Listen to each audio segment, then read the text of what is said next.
మూడు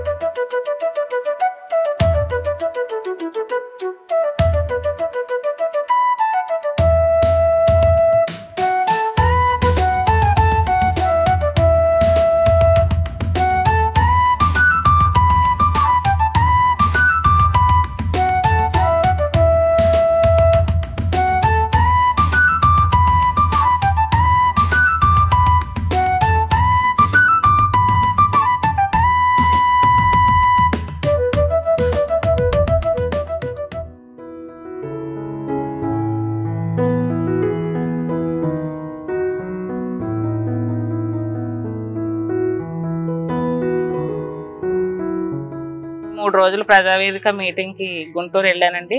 ఈ 3 రోజులు మీటింగ్ లోని నేను విన్న తర్వాత ఇంక వెంటనే నేను ఏదేమైనప్పటికీ మనం ప్రకృతి వ్యవసాయం చేసుకోవడం వల్ల మన ఆరోగ్యం బాగుపడుతుంది, మనం ఆరోగ్యాన్ని ఎట్టి పరిస్థితుల్లోని పాడు చేసాము ఈ కెమికల్ ఫుడ్ తినడం వల్ల అని నేను ప్రకృతి వ్యవసాయం చేయడానికి నిర్ణయించుకొని నాటౌని తీసుకున్నానండి. వెంటనే నాటౌ నుంచి వచ్చిన ఆవు మూత్రం ఆవు పేడతోటి నేను ఫార్మింగ్ మొదలు పెట్టానండి. నా సొంత విస్తీర్ణం ఎకరం అండి కొబ్బరి, అలాగే లీజుకు 1 ఎకరం తీసుకొని వరి పొలం మొదలు పెట్టానండి. 2019 నుంచి PMDS నుంచి మూత్రము పేడతోని కషాయాలతోని నేను పండించేదాన్ని.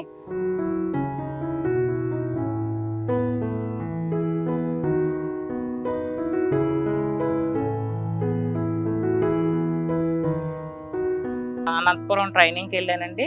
వెళ్ళి వచ్చిన తర్వాత ఎకరం ఏ గ్రేడు, తర్వాత నాకున్న ఎకరంలోనే 20 సెంట్లు ATMకి కేటాయించాను కొబ్బరిలోని. అలా ATM వేసాను, ఏ గ్రేడు వేసానండి.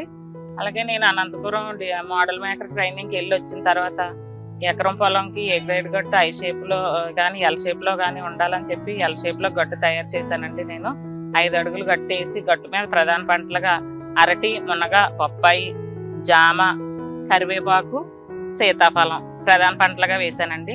అందులోనే కూరగాయలు వంగ, మిర్చి, గోరుచిక్కుడు, బెండ పెట్టానండి. అలాగే తీగజాతి అనేటప్పటికి బీర, ఆనబ, కాకర, బర్బాటీలు పెట్టానండి. గట్ల మీద చాలా ఆదాయం వచ్చిందండి నాకు. తీగజాతి వల్ల చాలా ఆదాయం వచ్చింది. అలాగే ఇంకా దాని మీద ఆముదం వేసానండి నేను. బయోడైవర్సిటీ పంటలో పురుగుల కోసం బంతి, అలాగే నేను ఏ గ్రేడ్లో జీవామృతం కుండి పెట్టానండి. అది దానికి పారించుకోవడానికి నాజలు కూడా ఉపయోగించానండి. అంటే ఇలాగా ఓపెన్ చేసేటప్పటికి మనకి వెంటనే అది దానిలో పారేటట్టుగా. అలాగే కాకుండా నేను స్ప్రేయింగ్ చేస్తూ ఉంటాను. వరి పొలానికి మొత్తం 4 సార్లు స్ప్రే చేశానండి నేను.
అలాగే నేను 20 సెంట్లు విస్తీర్ణం కొబ్బరిలోని ATM స్టార్ట్ చేశానండి. స్టార్ట్ చేసి ఒక్కొక్క బెడ్ మీద అంటే వంగ తర్వాత మిర్చి తర్వాత టమాటా, అలా ఫస్ట్ అనంతపురంలో లక్ష్మీనాయక్ గారు చెప్పిన విధంగానే నేను ATM మోడల్ వేసానండి.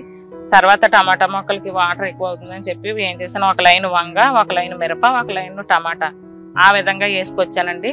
తీగజాతి వచ్చేటప్పటికి చుట్టూ బీర, ఆనప, కాకర పెట్టానండి.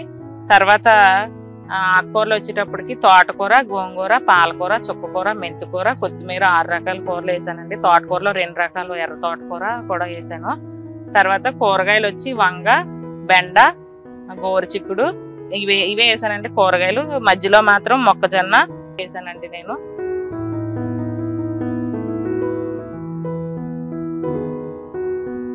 తర్వాత కంది, బంతి, ఎర్రపంటలో ఇవి వేసానండి. ఆ చుట్టూ అరటి, మునగ, బొప్పాయి, తర్వాత అలాగే దీనిలోనే చెరుకు, పైనాపిల్ అన్ని రకాల పంటలు వేస్తానండి. బొప్పాయి క్రాప్ కూడా వస్తుందండి. అలాగే ఇప్పుడు నేను ఏంటంటే ఇంతకుముందు పంట తీసేసి రిలే సోయింగ్ చేశానండి. ఇందులో పెద్దవి ఉంటాయి, తీసేసిన పంటలో ఉంటాయండి, ఇప్పుడు కొత్తగా వేసిన పంటలో ఉంటాయి. అలాగే ఇందులో ఇన్కమ్ నాకు వారానికి వచ్చి 8 నుంచి 1500 వరకు సీజనల్ బట్టి వస్తుందండి. అంటే ఒక సీజన్లో కూరగాయలు ఎక్కువ రావడం, ఆకుకూరలు ఎక్కువ రావడం అలా దాన్ని బట్టి ఉంటుంది. అలా నెలకు వచ్చి నేను 10,000 నుంచి 12,000 వరకు తీసుకుంటున్నానండి. అలా సంవత్సరం మొత్తం మీద లెక్క వేసుకుంటే ₹1,00,000 ఎక్కువగానే నేను దాటుతున్నాను. దీనివల్ల చాలా ఉపయోగం ఉందండి. అంతేకాకుండా ఆరోగ్యం కూడా చాలా హెల్తీగా ఉంటుందండి. నేనే కాకుండా మా చుట్టుపక్కల మా ఊర్లో వాళ్ళు కూడా ప్రతి ఒక్కరు ఈ కూరగాయలు ఎన్ని ఉంటే అన్నీ తీసుకెళ్ళిపోవడానికి చూస్తున్నారండి కూరగాయలు.